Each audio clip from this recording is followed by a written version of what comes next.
Bom dia, igreja. Eu já estava ansiosa que esse homem não me passava o microfone nunca. Contagem regressiva. Ai, meu Deus. Quando Deus dá uma palavra pra gente, a gente fica ansioso, quer entregar logo de uma vez, quer falar. Tu tá gerando e tu passa todo o culto buscando o Senhor e a palavra aqui querendo sair, a palavra aqui querendo sair. É assim, gente. Então, dando continuidade à série sobre improváveis, hoje eu vou falar sobre 2 improváveis.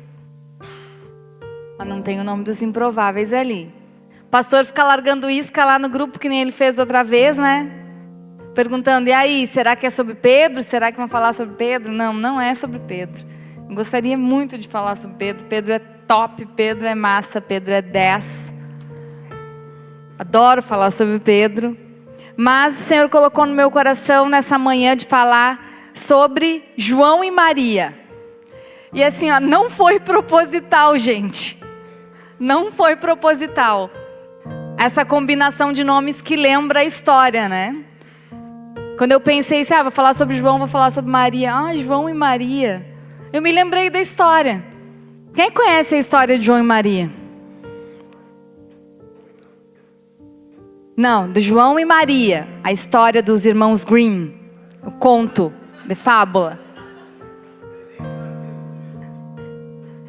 Então, é muito engraçado, porque na história de João e Maria, eles estão perdidos, eles foram abandonados na floresta, eles ficam perdidos. E eles começam a achar um lugar, eles encontram uma casa feita de doces. E ali uma bruxa aprisiona eles. E João, ela bota numa gaiola, começa a alimentar. E Maria, ela faz de escrava, né? Aí, eles conseguem fugir. Mas o engraçado, fazendo uma comparação aí dessas 2 histórias, é que, ou trazendo para a nossa realidade hoje, nós não estamos perdidos, mas nós fomos encontrados. Amém?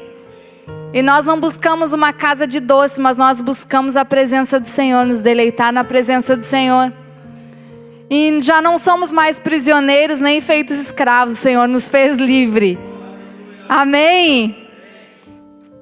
Então, vou falar sobre João, o discípulo, e Maria. E a frase que o pastor dizia, que eu tenho uma frase, mas eu intitulei, um subtítulo dessa palavra, é no caminho da revelação do coração do Pai. Porque esses 2... Não colou muito essa? Mas foi essa que o Senhor me deu, no caminho da revelação do coração do Pai. E vocês vão entender ao longo da palavra, né, ao longo do discorrer dessa mensagem. Porque João e Maria, eles têm algo em que eles se assemelham. Eles têm um coração muito parecido. E a gente vai aprender sobre isso nessa manhã. Eu vou começar falando sobre João, conhecido inicialmente como filho do trovão. João, irmão de Tiago, filho de Zebedeu e de Maria Salomé, natural de Betsaida, autor de 5 livros do Novo Testamento. Quem sabe os 5 livros que João escreveu? Fala aí, quais são os 5 livros? Aê! Palmas para ela, gente, vamos aplaudir. Merece. De cabeça na língua. Ele e seu irmão foram chamados por Jesus de Boanerges, que é filhos do trovão. Por quê? Por causa do seu temperamento forte e impulsivo. Será que tem algum Boanerges aqui? Olha para o irmão que está do teu lado e diz aí, meu irmão, tu é um Boanerges? Tu é um filho do trovão? Diz para ele, se tu é um Boanerges, não te preocupa. Tem esperança para ti. Ele foi comissionado por Jesus quando estava às margens do mar da Galileia para ser pescador de homens, já que estava pescando junto ao pai e ao irmão. Foi um dos discípulos, ou melhor, apóstolo, que participou de momentos de intimidade e revelação, andando bem próximo a Jesus. Ele ficou conhecido como discípulo amado. Diga, discípulo amado. Título dado por ele mesmo. Autoestima, né, maravilhosa de João. Para os gaúchos, o mimoso. O seco. Aqui no sul, Jesus ia chamar ele de mimoso. E João, diferente dos seus companheiros, que foram martirizados, tiveram mortes cruéis, decapitados, crucificados. João, ele morreu de morte natural. E ele viveu muitos anos, mais de 90. Durante a perseguição do imperador dominicano, foi exilado para a ilha de Patmos, onde recebeu a revelação do livro de Apocalipse. Ele sobreviveu ao martírio, sendo libertado anos depois e retornado a Éfeso. É notável ao percorrer os evangelhos que João tinha um nível de intimidade com Jesus muito mais próximo que os demais. Seus escritos têm como tema central o amor de Cristo, demonstrando o quanto ele viveu com profundidade esse amor. Eu quero que você abra sua Bíblia em João 13, 23. João, o mimoso, ele andava próximo a Jesus. Ele tinha um relacionamento com Jesus diferente dos demais. Ele tinha um relacionamento de intimidade. Ele teve momentos com Jesus, ele, Pedro e Tiago, eles tiveram momentos com Jesus e eles vivenciaram e presenciaram coisas com Jesus que os outros não tiveram. E João 13, 23 nos traz uma situação de tensão. Nos traz uma situação de tensão e nos mostra a postura de João naquele momento. Era a última ceia.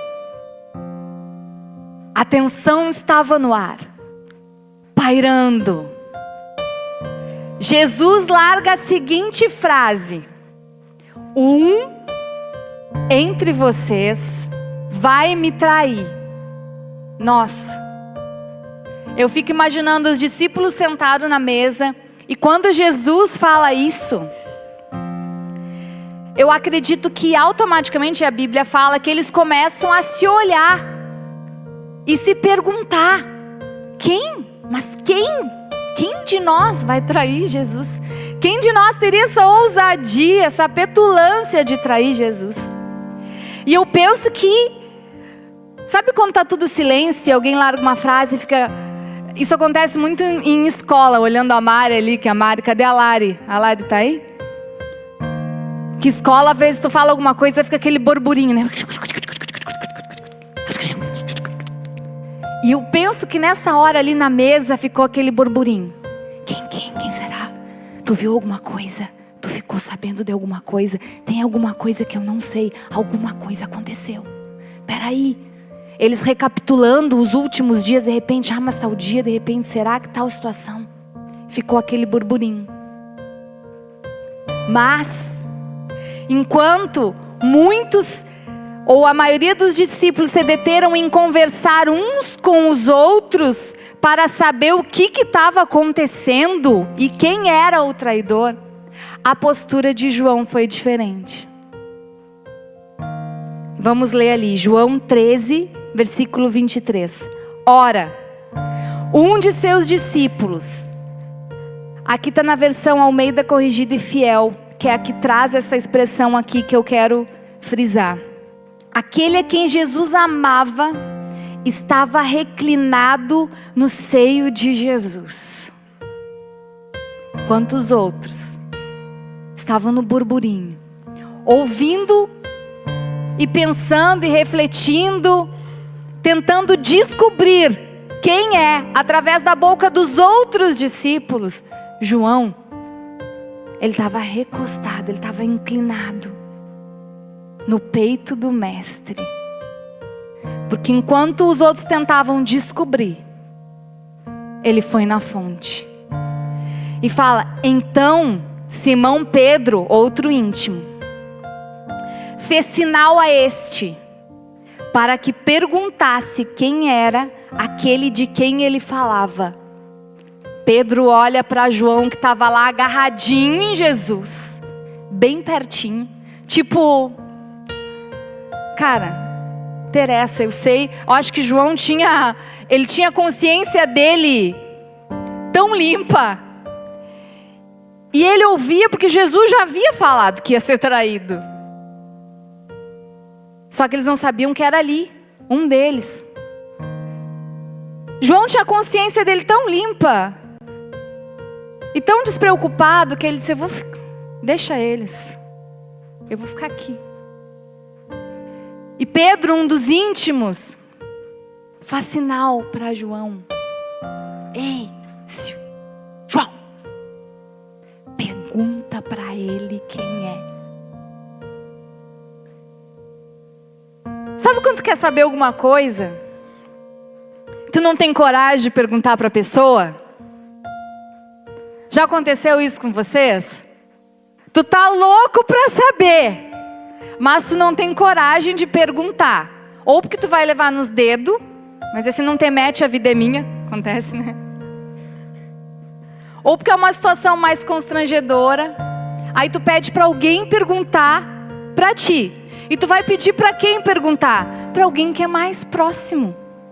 Não é? Fulano, pergunta lá. Tem gente que deve dizer assim, vai lá e pergunta pro pastor. Vai lá, pergunta tu pro pastor.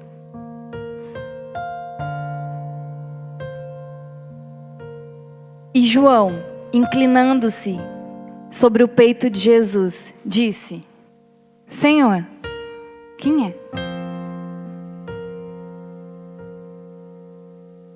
E às vezes a gente ouve muitas vozes e se preocupa muito com os burburinhos. Ai, que estão falando? O que vai acontecer? E a gente ouve. Pregador tal, fulano de tal falou isso, porque se levantou outro e falou aquilo. Mas estão dizendo que vai acontecer tal coisa. Estão dizendo. Estão falando. Eu vi no Instagram. Eu ouvi comentar. E a gente se detém nos burburinhos. No que andam falando. Mas muitas vezes nós não perguntamos para quem realmente tem a resposta para nos dar.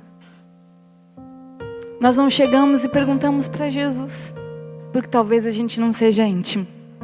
Aí é mais fácil a gente ouvir outros, o que outros estão dizendo. Porque eu não tenho intimidade, eu não estou próximo o suficiente para perguntar para Jesus. E Pedro, João, os íntimos, eles não queriam saber o que os outros estavam falando. Eles queriam ouvir de Jesus.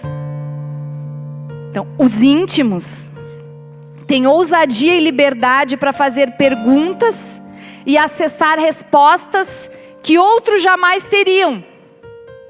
Eles estão tão próximos de Jesus que podem ouvir o sussurrar da sua voz e saber com antecedência dos fatos que estão para acontecer. Então, enquanto os outros estavam envolvidos na conversa, ou no pânico, ou nos debates de quem será, Jesus sussurrou para João, aquele que eu der o pedaço de pão. Jesus foi lá e deu para Judas. Será que os outros ouviram? Ou será que foi só João e Pedro que estavam olhando para Jesus, sabendo que dele vinha a resposta certa?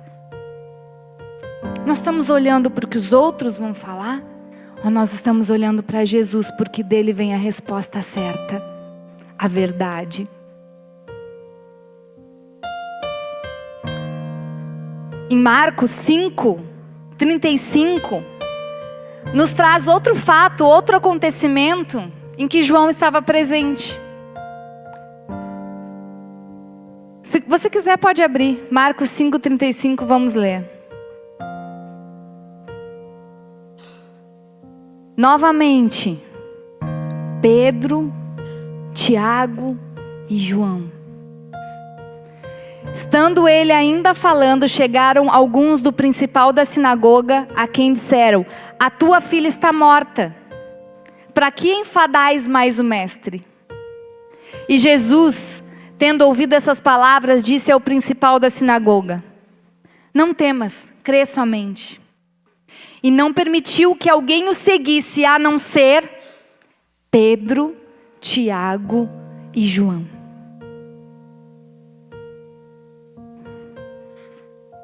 E tendo chegado à casa do principal da sinagoga, viu o alvoroço e os que choravam muito e pranteavam. E entrando disse-lhes: por que vos alvoroçais e chorais? A menina não está morta, mas dorme. E riam-se dele. Porém, ele, tendo-os feito sair, tomou consigo o pai e a mãe da menina e os que com ele estavam, e entrou onde a menina estava deitada. E tomando a mão da menina, disse-lhe: Talita cumi, que traduzido é: menina, a ti te digo, levanta-te. E logo a menina se levantou e andava, pois já tinha 12 anos, e assombraram-se com grande espanto. Só os três. Mais uma vez, só os íntimos. Jesus levou eles para o quarto, onde a menina estava morta. E ali eles viram presencialmente Jesus trazer vida e ressuscitar aquela menina. Tem coisas que Deus vai permitir só os íntimos acessarem. Tem milagres que só aqueles que andam próximo de Jesus, que creem em quem Ele é, que acreditam no seu poder, que vão ver. Quando Jesus foi para Nazaré, a palavra nos fala que ali Ele não pôde fazer muitos milagres, por causa da incredulidade daquele povo. Mas nós vemos aqui que Jesus tirou a incredulidade, deixou os incrédulos de fora e permitiu só que aqueles de fé tivessem junto dele, aqueles que realmente criam, aqueles que realmente sabiam quem Jesus era, que não duvidavam do seu poder. Os íntimos vão ver os milagres que Jesus está fazendo no secreto.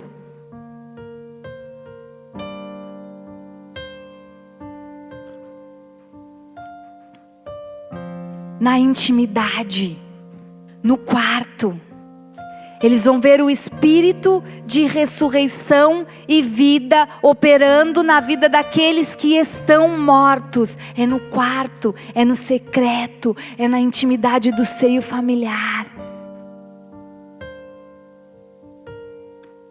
Coisas que são imperceptíveis aos olhos de outros. Mas os íntimos, eles têm essa sensibilidade e a percepção de entender e ver o que Deus está fazendo. Quero que você abra a sua Bíblia em Marcos 9.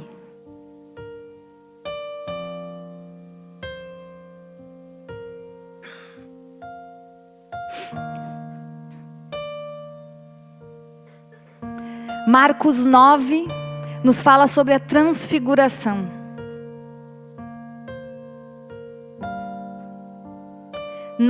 Versículo 2. 6 dias depois, Jesus levou consigo Pedro, Tiago e João.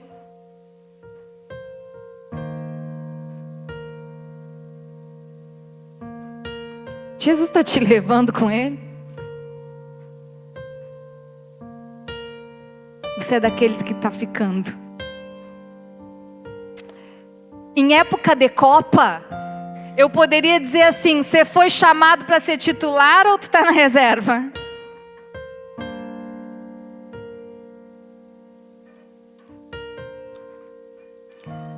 Jesus levou Pedro, Tiago e João até um monte alto para estarem a sós. A sós. A sós com Jesus. Ali, diante de seus olhos, a aparência de Jesus foi transformada. Suas roupas ficaram brancas e resplandecentes, muito mais claras do que qualquer lavandeiro seria capaz de deixá-las. Então Elias e Moisés apareceram e começaram a falar com Jesus. Pedro exclamou: Rabi, é maravilhoso estarmos aqui. Vamos fazer 3 tendas. Uma será sua, uma de Moisés e outra de Elias. Disse isso porque não sabia mais o que falar.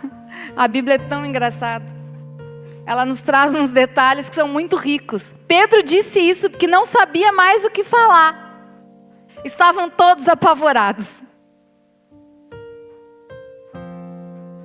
Aqui, Pedro, Tiago e João foram os únicos que viram Jesus como ele realmente era. Então, para os íntimos, o Senhor se revela como ele é. E os íntimos, eles acessam as regiões celestiais, o sobrenatural. A tua visão é aberta, o céu é desvendado diante de ti. Você começa a enxergar o reino. Você começa a ver, céu e terra se encontram para os íntimos. Há uma conexão, há um portal do céu que se abre, há um acesso para algo que os outros não acessariam. E eu fico pensando, Pedro nessa hora aqui, Pedro sempre foi o mais ousado. Eu fico imaginando eles extasiados, na presença de Jesus transfigurado, com o corpo glorificado ali, Elias, Moisés. Pedro dizia: Rabi, é maravilhoso estarmos aqui. Tenho certeza que se ele conhecesse aquela canção da Nívia, ele ia cantar: maravilhado, extasiado. João, que não falou nada, devia estar no chão. Devia estar caído lá, contemplando a glória do Senhor. Então, uma nuvem os cobriu, e uma voz que vinha da nuvem disse: esse é o meu filho amado, ouçam. De repente, quando olharam em volta, só Jesus estava com eles. Os íntimos, eles ouvem a voz de Deus. Eles acessam as regiões celestiais. Esse ficar a sós com Jesus abre portas para que nós venhamos a viver uma dimensão não natural. E nos nossos dias, nós estamos muito apegados às coisas terrenas. Muito apegados ao natural. E muitas vezes nós não entendemos, nós não percebemos que há um mundo espiritual que nos cerca e que é acessível para aqueles que são íntimos, para aqueles que buscam, para aqueles que pedem, para aqueles que procuram, para aqueles que batem. Jesus ordenou que não contassem a ninguém o que tinham visto, até que o Filho do Homem tivesse ressuscitado dos mortos. Eles guardaram segredo, mas conversavam entre si com frequência sobre o que ele queria dizer com ressuscitar dos mortos. Eles guardaram segredo. O Senhor entrega segredos para os seus íntimos. Há coisas que o Senhor vai te falar quando tu é íntimo, que tu vai ter que guardar para ti. Às vezes não é nem porque é para ser segredo, mas é porque as coisas dos céus muitas vezes parecem loucura. O homem carnal, ele não discerne as coisas do Espírito. E o Senhor deseja revelar segredos do céu para ti. Você já pensou nisso? O Senhor quer te mostrar coisas do céu. O Senhor quer se revelar do jeito que Ele é a ti. Vocês já pensaram que tudo isso está disponível para nós e nós não acessamos? É a Disneylândia espiritual. É a Disneylândia espiritual. Só que muitas vezes a gente vive que nem eu e o pastor vivemos lá em Orlando. Como que eu e o pastor vivemos lá em Orlando? A gente foi na Disney. Na porta. A gente não entrou. Porque para te entrar na Disney é caro. É caro.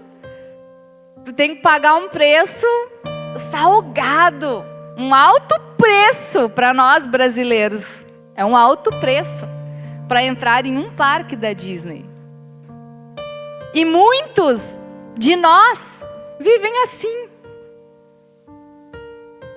Porque muitas vezes nós não queremos pagar o preço para acessar um novo nível espiritual. Há um preço a ser pago. E muitas vezes nós vivemos na porta.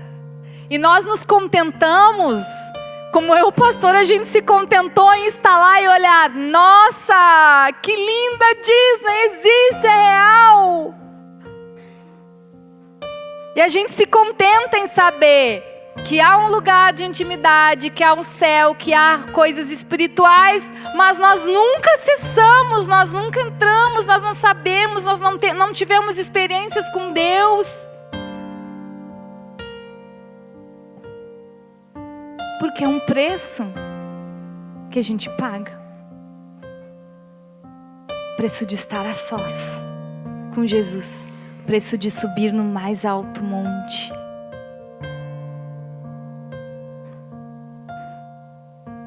Os íntimos carregam segredos que receberam no secreto com o Pai. Quero que você abra em Marcos 14, 32. A gente está percorrendo o livro de Marcos, né? Em mais um momento, João esteve presente. Um momento muito importante. Então, foram a um lugar chamado Getsêmani. E Jesus disse a seus discípulos: sentem-se aqui, enquanto eu vou orar. Levou consigo Pedro, Tiago e João. Pedro, Tiago e João. Mais uma vez, os íntimos. Tem momentos na vida que nós queremos estar cercados dos íntimos. E aqui era um momento de aflição. Como diz o versículo 33, levou consigo Pedro, Tiago e João e começou a sentir grande pavor e angústia. Minha alma está profundamente triste, a ponto de morrer, disse ele. Fiquem aqui e vigiem comigo. Eles estavam com Jesus no momento de maior angústia. Os íntimos ouvem os anseios do coração de Deus. Deus se anseia, pastor?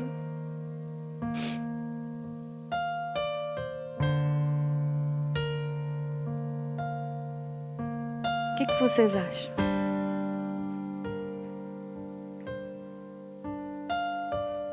Deus tem sentimentos?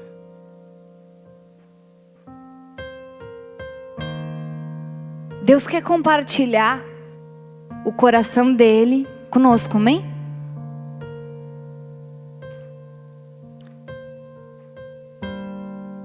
E Deus, ele tem sentimentos. Deus, ele se anseia. Deus, ele se ira. Deus, ele se compadece. Deus, ele tem compaixão. Deus, ele ama. Ele também se entristece. Engraçado, né? É os mesmos sentimentos que nós temos. Só trazendo uma base bíblica para ninguém ficar dizendo que eu estou viajando e que eu estou sendo herege. Vou trazer algumas bases bíblicas para isso. Gênesis 6, capítulo 6, versículo 5, 6. Viu o Senhor que a maldade do homem havia se multiplicado na terra. Então o Senhor se arrependeu de ter feito o homem na terra, e isso lhe pesou o coração.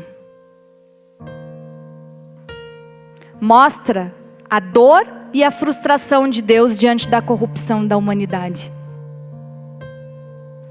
Oséias 11:8. Como te deixaria, ó Efraim? Como te entregaria, ó Israel? O meu coração está comovido no meu íntimo. As minhas compaixões todas se acendem. É Deus falando. Ilustra o anseio e o conflito do amor de Deus diante da rebeldia do seu povo. Tem vontade de te pegar do pescoço, mas eu te amo. Não é assim? E não se assemelha assim o nosso relacionamento com o nosso cônjuge, muitas vezes? Por isso que é comparado aí a noiva de Cristo como um casamento. E às vezes a gente olha para o cônjuge e diz: ai, te pegando o pescoço. Né? Amorzinho. Mas eu te amo. Não é assim? Lucas 19, 41, 42. Quando ia chegando, vendo a cidade, chorou sobre ela, dizendo: se conheceras ao menos nesse teu dia, o que lhe traria a paz? O lamento e a angústia de Jesus ao ver a rejeição espiritual de Jerusalém. Ezequiel 33, 11. Dize-lhes: tão certo como eu vivo, diz o Senhor Deus, não tenho prazer na morte do perverso, mas em que o perverso se converta do seu caminho e viva. Revela o maior desejo e anseio de Deus, a salvação, em vez da destruição. E Efésios 4:30, e não entristeçais o Espírito Santo de Deus. Evidencia que as atitudes humanas podem afetar emocionalmente a Deus.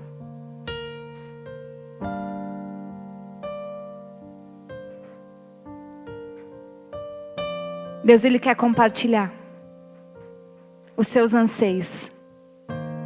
Os anseios, quer compartilhar o coração dele com a gente. Muitas vezes nós fazemos tantas coisas, mas nós já paramos para perguntar para o Senhor o que está no coração dele. Deus não faz nada que ele não revele aos seus amigos, aos profetas. Agora a situação da Venezuela, o terremoto que aconteceu, tem aparecido vários vídeos de pessoas que já haviam falado, que Deus já mostrou o que ia acontecer. E Deus revela. Deus, ele compartilha o que está no coração dele com a gente. Os anseios dele.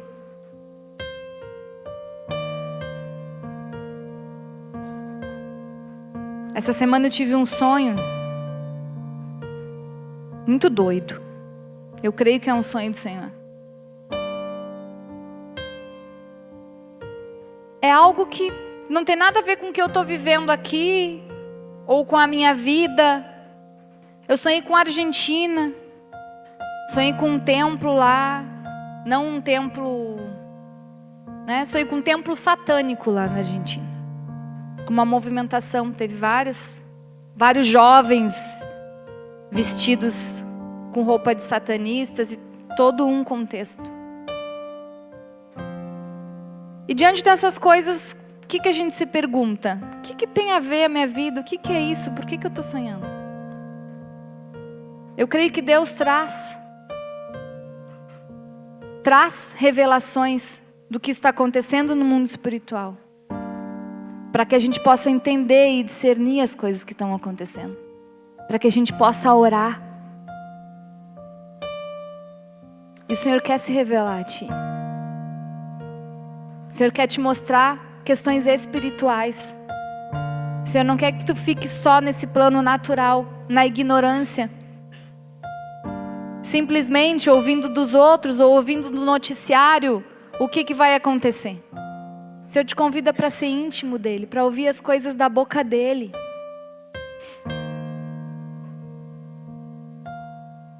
Certa vez eu tive uma experiência com Deus que eu queria muito entender o amor do Senhor. Um daqueles dias doidos, de momento de oração. E eu conversando com o Senhor e eu dizia para o Senhor: Senhor, como tu pode entregar o teu filho? Eu queria entender o teu amor.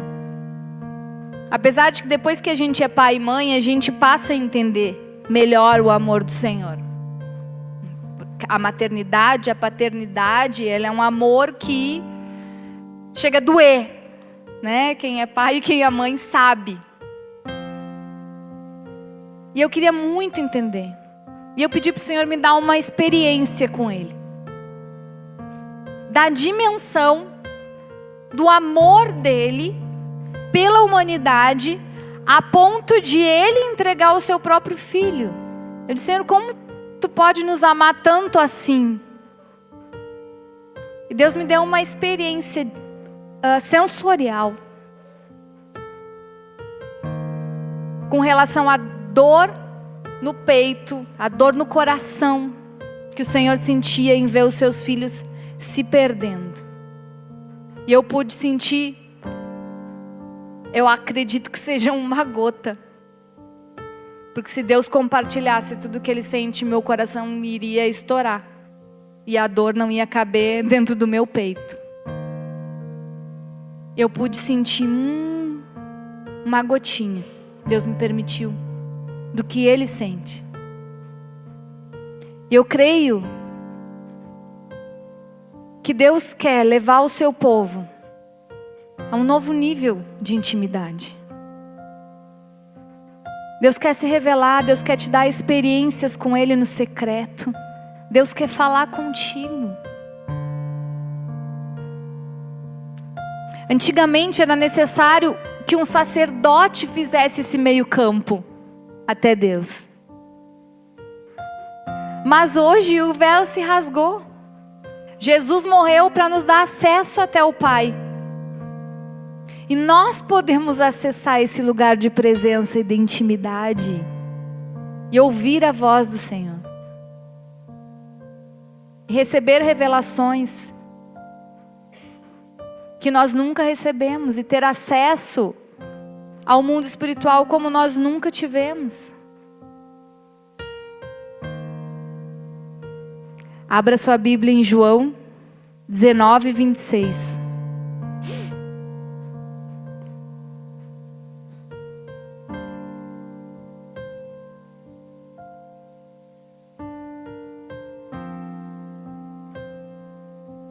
João esteve ao lado de Jesus até o fim. Até o fim.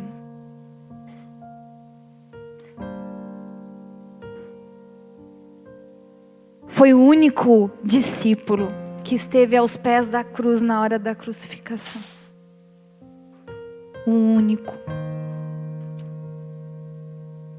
No momento que tudo parecia o fim, que tudo parecia perdido, que parecia que Jesus não tinha mais nada para oferecer, a expectativa e a esperança de um triunfo de Jesus, o rei dos judeus, sobre Roma, sobre os romanos,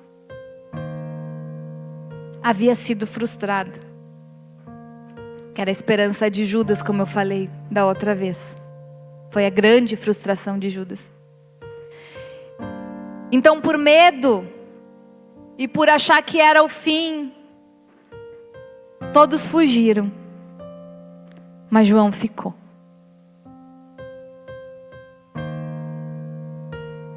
João ficou. Que ele entendeu e de repente ele cantou ali aos pés da cruz: eu não tenho mais a minha vida como preciosa. Eu fui encontrado. O que antes era lucro já não tem valor. Eu fui encontrado. As escamas caíram ao chão. Tua luz me encontrou.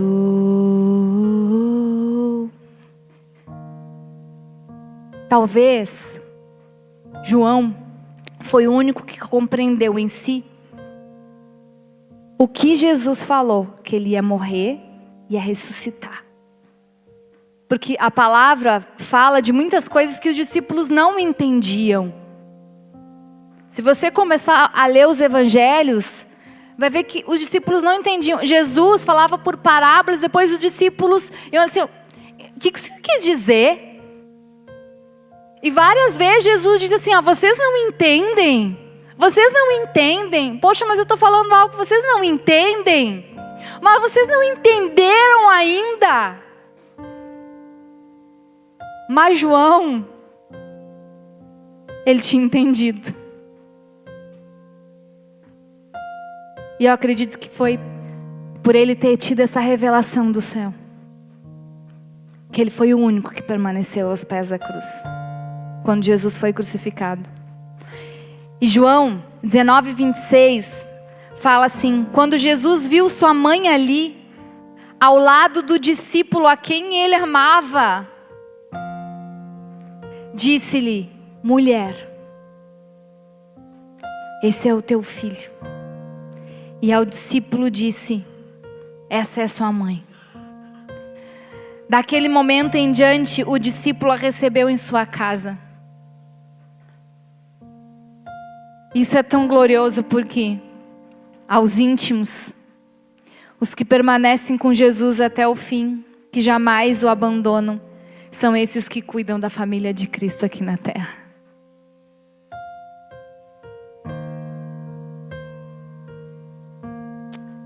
É a estes que o Senhor confia o que lhe é mais precioso. É a família dele aqui na terra.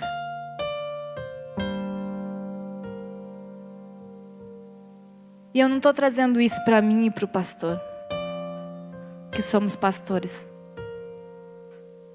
Mas eu te digo para ti: o Senhor te confia a família dele aqui na terra.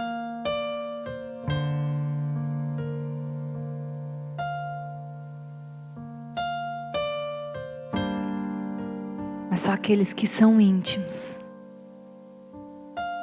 aqueles que andam colados em Jesus, aqueles que sobem o monte com Ele, aqueles que estão com Ele no tempo da angústia, da perseguição, mesmo que eu perca a minha vida,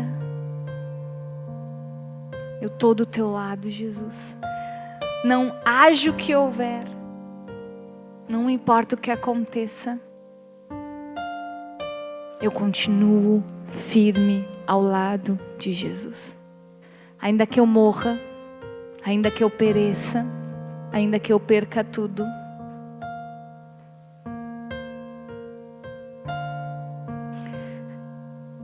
e para encerrar brevemente, eu vou falar sobre Maria. Quem era Maria?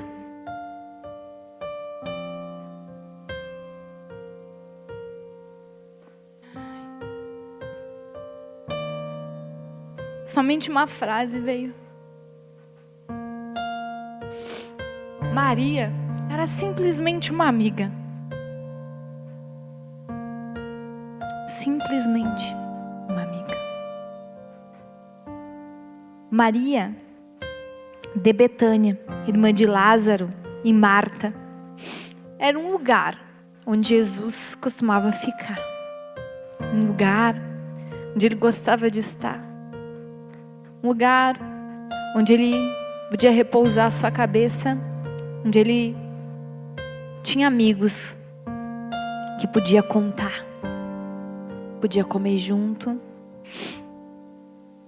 Maria foi aquela que ficou aos pés de Jesus, como nos relata ali em Lucas 10, 38. Tem um louvor muito antigo que falava assim: eu quero ser um lugar onde você gosta de estar. Eu quero ser tua casa favorita. Quero ser o teu altar. Maria era esse o lugar onde Jesus gostava de ficar. E Maria, ela entendeu que o melhor lugar era estar na presença de Jesus, ouvindo Ele, ouvindo o que Ele tinha para falar. Porque as palavras de Jesus são vida. As palavras de Jesus são poderosas. A palavra de Jesus, ela opera no nosso interior. A palavra de Jesus, ela confronta as mentiras da nossa mente, os nossos pensamentos distorcidos. Ela confronta o nosso eu. Ela nos leva a ter um coração quebrantado. Ela nos coloca no nosso lugar. Ela quebra o nosso orgulho. E é por causa da palavra que nós conseguimos cantar: ah, Jesus, quebra o meu orgulho e faz-me olhar pra cruz. Tira a dureza do meu coração. Eu descobri que essa música não é para qualquer um. Não é qualquer um que consegue cantar ela. Cantar a tua graça joga minha carne ao chão.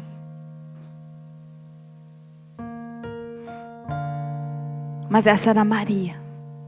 Ela entendeu que o mais precioso era ouvir a palavra de Jesus, era estar aos pés dele.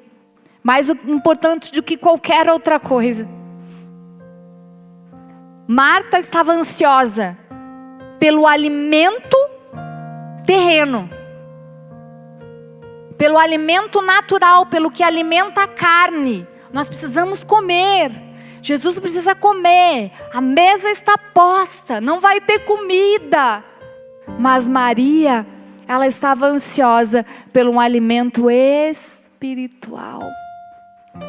Porque Maria entendeu que nem só de pão vive o homem, mas de toda a palavra que procede da boca de Deus.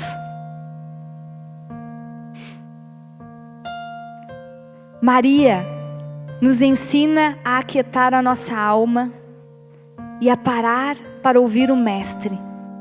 Gastar tempo na presença independente das demais demandas e urgências. Essa é a escolha certa. O pessoal do louvor pode subir. E o que é mais desafiador no dia de hoje é nós conseguirmos aquietar a nossa alma em meio à turbulência do mundo afora. Nós vivemos numa sociedade em constante movimento e nós entramos num ritmo frenético do mundo, como uma máquina. Nós nos movimentamos naquela engrenagem e naquela velocidade, como numa locomotiva, e nós não conseguimos parar, porque nós estamos nos movendo naquele ritmo. Tem uma imagem que eu acho que é do tempo da Revolução Industrial, que aparece pessoas indo para as indústrias e grandes máquinas funcionando. Vocês lembram dessa imagem? Já viram essa imagem? Poucos já viram. Quem já viu essa imagem, gente? E a nossa tendência é entrar nesse ritmo frenético do trabalho, da máquina. E nós ficamos no zumbi. Trabalho, trabalho, vou comer, é a casa, é os filhos. E a locomotiva aqui, não posso parar. É o ritmo do mundo, é o ritmo da terra. Mas esse não é o ritmo do Senhor. E se a gente não sai desse ritmo frenético, e às vezes a gente está afobado, nem respira. Eu estou correndo, eu preciso correr, é a meta, tenho que bater a meta. Fim do mês, dia 30, venci, dia 1º estou correndo de novo. Não é assim? Mas o Senhor, Ele quer nos levar para outro ritmo. Deus, Ele não se move no Cronos. Ele se move no Kairos. É o tempo dEle.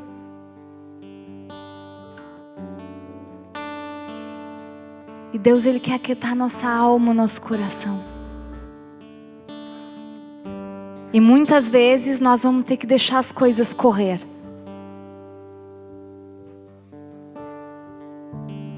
E nós precisamos desacelerar, parar, respirar, para ouvir aquilo que o Senhor, ir para o quarto, ir para a intimidade com Ele e ouvir a voz dEle. Não apenas conhecer o Senhor pela notícia do jornal, pelo YouTube.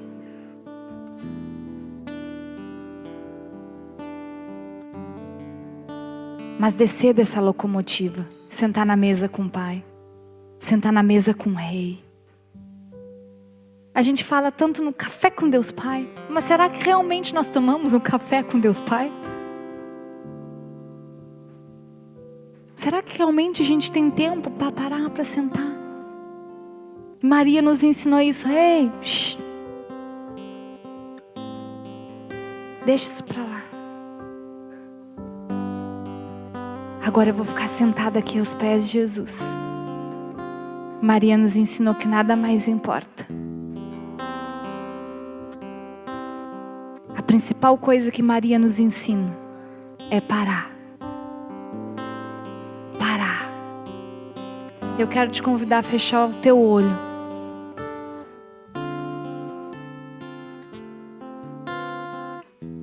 Fecha o teu olho.